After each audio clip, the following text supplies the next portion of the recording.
లారా నువ్వెక్కడికి వెళ్ళినా రక్షణ దొరకదు, విడుదల దొరకదు. యేసు క్రీస్తునందే విడుదల, స్వస్థత, ఆరోగ్యము. చాలామంది వారి జీవితాల్లో విడుదల కొరకు ఎన్నో సంవత్సరాలుగా వేచి ఉంటున్నారు. కొంతమంది పిల్లలు లేక, కొంతమంది కోర్టు కేసుల ద్వారా వారికి తగిన న్యాయం దొరక్క, కొంతమంది పోలీస్ స్టేషన్ల ద్వారా న్యాయం దొరక్క, కొంతమంది పెద్దల ద్వారా న్యాయం దొరక్క, కొంతమంది నానా రకాలుగా ఎంతోమంది నాకు ఫోన్లు చేస్తున్నప్పుడు ఎన్నో బాధలు, ఎన్నో వేదనలు, ఎంతో దుఃఖము పిల్లారా.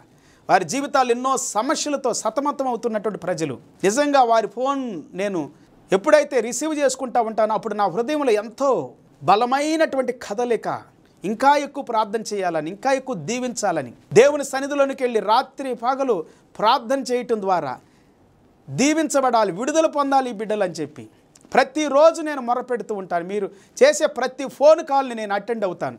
ఒకవేళ మీటింగ్లు ఉన్నప్పుడు, ఇలాంటి రికార్డింగ్స్లో ఉన్నప్పుడు నేను అటెండ్ కాలేకపోవచ్చు, కానీ తర్వాత నేనే మళ్ళీ ఫోన్ చేస్తాను. మీ ఫోన్ కాల్స్ అనే